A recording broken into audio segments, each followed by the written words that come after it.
Historia siempre tiene su punto de partida, ya sea antes o después. Y muchas veces la historia nos dice el antes de Jesucristo y el después de Jesucristo. ¿Qué es lo que ocurrió en ese tiempo? Y así sucesivamente vemos muchas cosas que sucedieron antes de él y muchas cosas que sucedieron después. Por consiguiente, nosotros los seres humanos siempre hablamos de un antes y después. Y hoy día podríamos decir, tal vez tengamos un lote, alguna casa por construir y sacamos una fotografía de lo que el terreno es en la actualidad y después de la construcción. Entonces ahí lo mostramos como un antes y un después. E incluso algunas personas pues se han hecho alguna cosa en su corte de cabello y se muestra lo que es el antes y el después. El antes y el después en la historia es algo importante y muy importante lo es en lo que respecta a la palabra de Dios. Si nos vamos antiguamente a lo que son los judíos en, en Egipto, cuando estuvieron ahí por muchos años y fueron esclavos en ese lugar, Dios quiso rescatarlos al escuchar su clamor y usó a Moisés para poder liberarlos. Después de que fueron liberados de ese lugar, eh, Dios quería llevarlos a una tierra que fluye leche y miel, a una tierra prometida en sus promesas que había hecho a Abraham, a Isaac y a Jacob. Entonces aquí vemos cómo la historia va marcando en ese antes las cosas por las cuales Dios quería conducir a ese pueblo y quería usar al pueblo de Israel como un ejemplo de las misericordias de Él, como un ejemplo para las otras naciones que habían alrededor. Y lo llevó hasta cierto sitio lo que es el desierto del Sinaí, ahí está el monte Sinaí. Y cuando ya llegaron a ese lugar, vemos cómo Dios le empieza a manifestar al pueblo de Israel cuáles son los deseos de Dios con ellos y lo que pretendía Dios con ellos, y es lo que les dije anteriormente. Pretendía Dios que este pueblo fuera un ejemplo de obediencia y de alejarse del pecado y mantenerse en una forma grata delante de Él, que obedeciera a sus preceptos. Por lo tanto, el pueblo de Israel, al hacer todo este tipo de cosas, iban a recibir muchas bendiciones de parte de Dios. Moisés le manifestó estas cosas de lo cual Dios quería y ellos respondieron a una sola voz que ellos estaban dispuestos a hacer su voluntad. Esa fue la primera manifestación en Éxodo capítulo 19. Ellos estuvieron dispuestos. Ahí es donde entra lo que es el pensamiento humano de lo que es el esfuerzo de querer hacer algo por su propia voluntad. Y todos sabemos que muchas veces la voluntad del ser humano se pierde cuando ocurren situaciones que están fuera de su alcance y pierde tal vez la cobertura que tenía o el pensamiento que tenía o lo que tenía respecto a ser obediente delante de Dios. Bueno, el pueblo, después de de esa caminata, de las quejas que tuvieron antes de llegar al desierto de Sinaí, todas las quejas que tuvieron y todo eso, pues realmente sirvió más adelante porque el pueblo estaba desorganizado. Estaba muy desorganizado en lo que respecta a que vivía en Egipto. y necesitaba pues leyes para poder encaminarlos y lograr los objetivos que Dios quería que ellos tuvieran. Y por consiguiente vemos que el pueblo, a pesar de las quejas y de las cosas y de lo que Dios pues empezó a hablar con ellos, y tenía Dios que hacer que ese pueblo se uniera en un solo pueblo, en un solo pensamiento, y fue cuando ellos dijeron, sí, vamos a hacer lo que Dios nos mande. Antes estaban muy loquitos, como quien dice.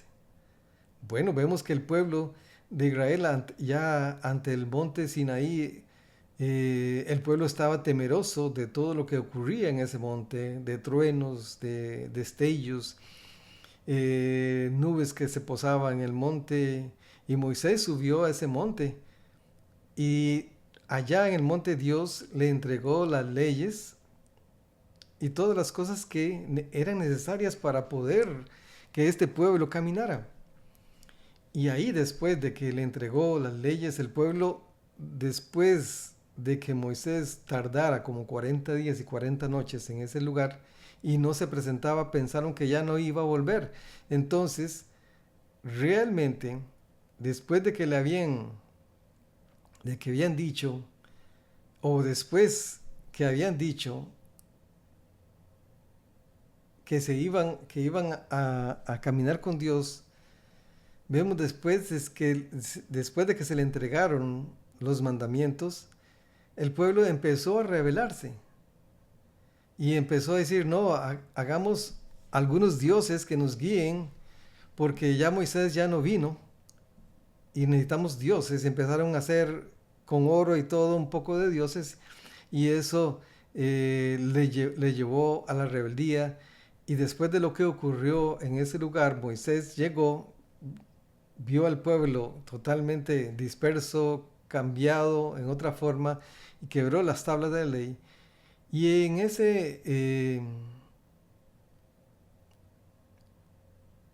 después de cierto tiempo, vemos como más de 3.000 personas mueren por aquella rebelión que tuvieron. Porque nosotros los seres humanos muchas veces queremos hacer las cosas con nuestras propias fuerzas, pero cuando pensamos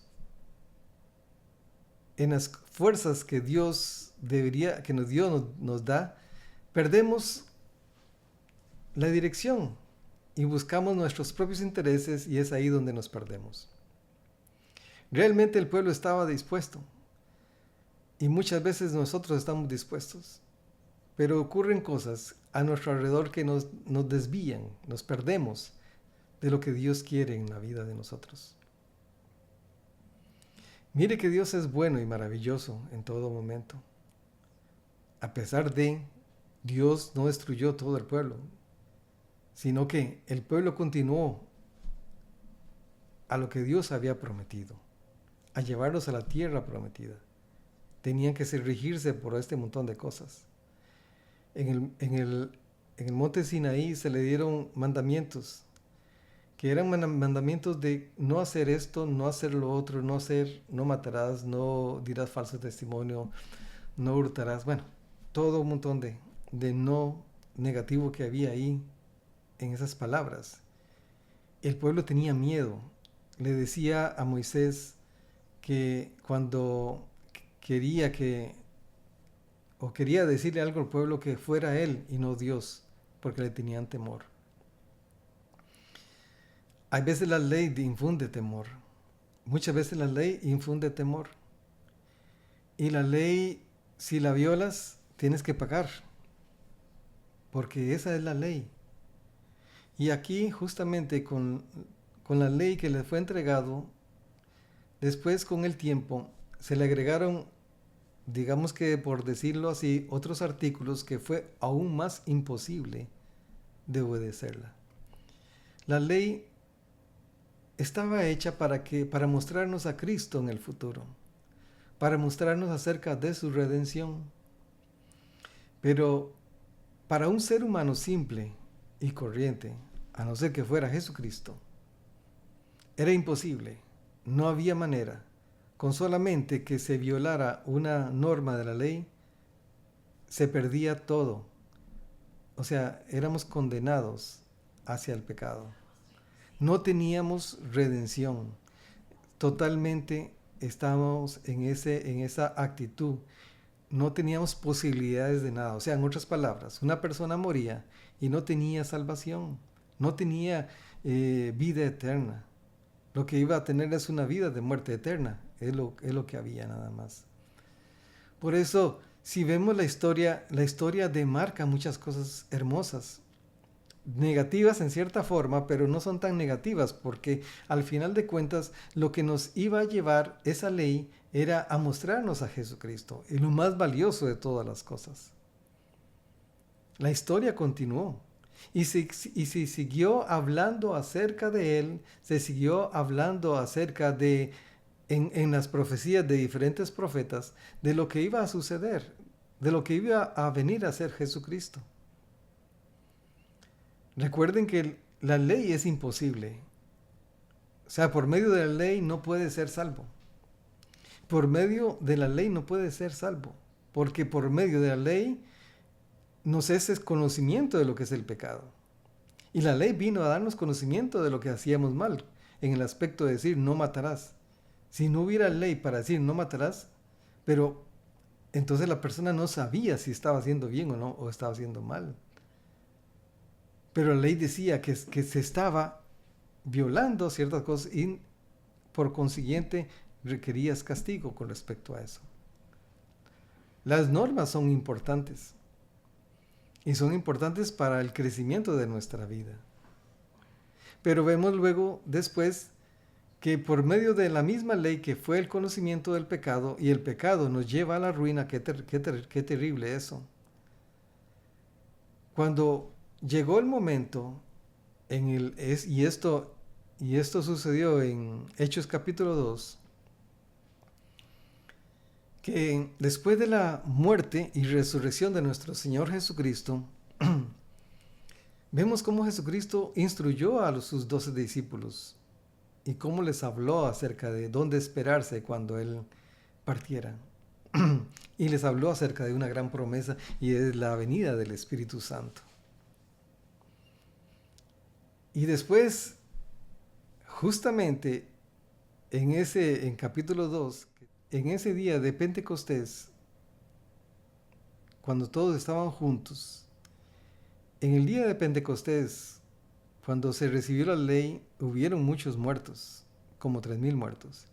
Y en el día de Pentecostés, cuando todos estaban reunidos en ese aposento, en ese lugar, ahí en Jerusalén, todos recibieron la bendición, la unción del Espíritu Santo, y hablaban en otros idiomas. Y las personas que estaban alrededor de ellos escuchaban sus diferentes idiomas, porque ese era un lugar donde había muchas personas de diferentes lugares. Y todos se quedaban maravillados de escuchar a cada una de las personas acá hablando en su idioma. Y ellos se decían, pero ¿no son todos esos galileos para que hablen nuestros idiomas? Pero era una bendición de Dios en el aspecto de decir que el mensaje de su palabra no solamente iba a ser para los judíos, sino que el mensaje de su palabra iba a ser para todas las naciones. Y a partir de ese lugar, de ese momento, vemos cómo en ese día de Pentecostés se levanta Pedro y empieza a hablar acerca de lo que Jesucristo hizo en la cruz del Calvario, y lo que representa lo que es el hecho de haber resucitado, y que cada uno de nosotros necesitamos de Él para ser salvos. Necesitamos aceptarlo como nuestro único Salvador personal. Hay veces, o se pensó en aquel tiempo, que el mensaje de salvación era un mensaje simple. Nada más aceptar a Cristo y eres salvo. Y esa es la gracia de Dios, esa es la misericordia de Dios. Es un mensaje simple donde cada uno de nosotros podemos llegar a ser salvos. Antiguamente se hacían muchos sacrificios, había que cumplir muchos preceptos, y aún así no eras salvo.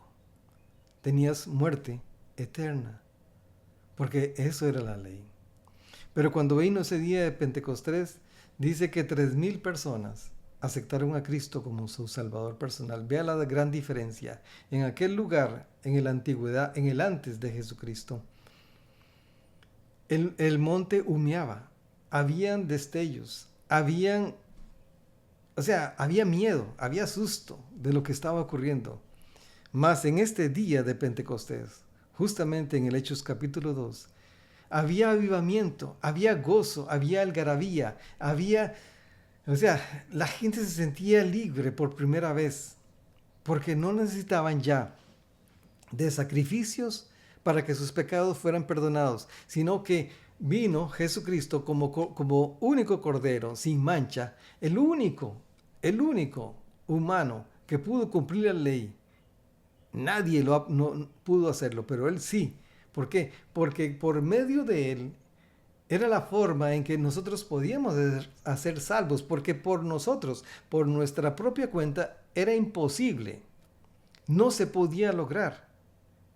O sea, no se podía lograr porque por nosotros, por nuestros hechos, nosotros cambiamos de forma, cambiamos de pensamientos, ocurren cosas y luego perdemos las cosas. ¿Por qué? Porque cambiamos de ideas.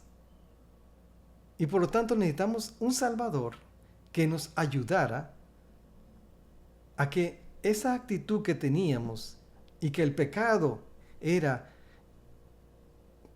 algo que nos esclavizaba, y que ahora por medio de Jesucristo el pecado ya no podía enseñorearse de nosotros, porque teníamos el conocimiento de Cristo, y al tener el conocimiento de Cristo y al tener esa bendición y al acercarnos y estar en una constante armonía delante de su presencia, el pecado ya no era potente sobre nosotros, ya no era algo que verdaderamente nos llevara como una cuestión de que tenías que seguir en esa actitud y ya no levantabas cabeza. Mas cuando venimos a Cristo, nuestra vida cambió y tenemos un significado muy diferente de lo que pasa con nosotros cuando muramos. Jesucristo vino a ser el después de todos los acontecimientos negativos, vino a ser el después de una gran bendición, aunque ocurrieron cosas bastante terribles en cuanto a lo que es el esparcimiento del Evangelio, pero era necesario para que la palabra de Dios se difundiera y todos pudieran tener conocimiento de su palabra. Hoy eres libre gracias a esa resurrección. Hoy eres libre gracias al sacrificio que hizo Jesucristo en la cruz del Calvario. Y no solo eso, sino que también fuiste sanado. Tus enfermedades fueron clavadas en la cruz del Calvario. Ya no eres esa persona simple, sino que ahora estás en Cristo Jesús. Y si Cristo Jesús es sano, también tú eres sana o eres sano. Pero Dios ha hecho todo esto y todo este pasado para que este presente fuera algo totalmente diferente. Todo el esfuerzo anterior fue algo que nos mostró lo verdaderamente precioso de lo que había de venir. Por lo tanto, dice la palabra que ya no vivo yo, mas vive Cristo en mí. Lo que antes yo era, antes en el pasado, ahora ya no lo es. Porque Cristo ha venido a perdonar mi vida y ahora soy una persona totalmente diferente. Así que, si estás en Cristo Jesús, camina con Él, búscale a Él. No hay otro camino más especial y más maravilloso que esto. Y si no lo tienes, acércate a Él, acércate a su presencia y ora conmigo. Señor Jesús, te doy gracias por tu palabra, por tu bendición, por tus misericordias. Gracias porque tú estás conmigo. Y gracias, Señor, porque moriste en la cruz del Calvario por mis pecados. Gracias porque me haces del conocimiento de que he recibido y que tú hiciste eso para que yo recibiera la vida eterna. Y te pido perdón por todos mis pecados. Te acepto como mi Salvador personal y te doy gracias por tu amor y por tu misericordia. En el nombre de Cristo Jesús. Amén. Si has hecho esta oración, instrúyete ahí en la palabra. Instrúyete ahí en el libro de San Juan. Aprende. Busca su presencia. Ora cada día. Dios tiene milagros grandes para tu diario caminar. Y no olvides que Él es el punto de partida de tu vida. No son las cosas que tienes, ni el título que tienes, sino que Él es el punto de partida. Te bendigo y doy gracias a Dios por ti y nos escuchamos en una próxima oportunidad. Se les saluda a Fabio Cruz. Muchas bendiciones.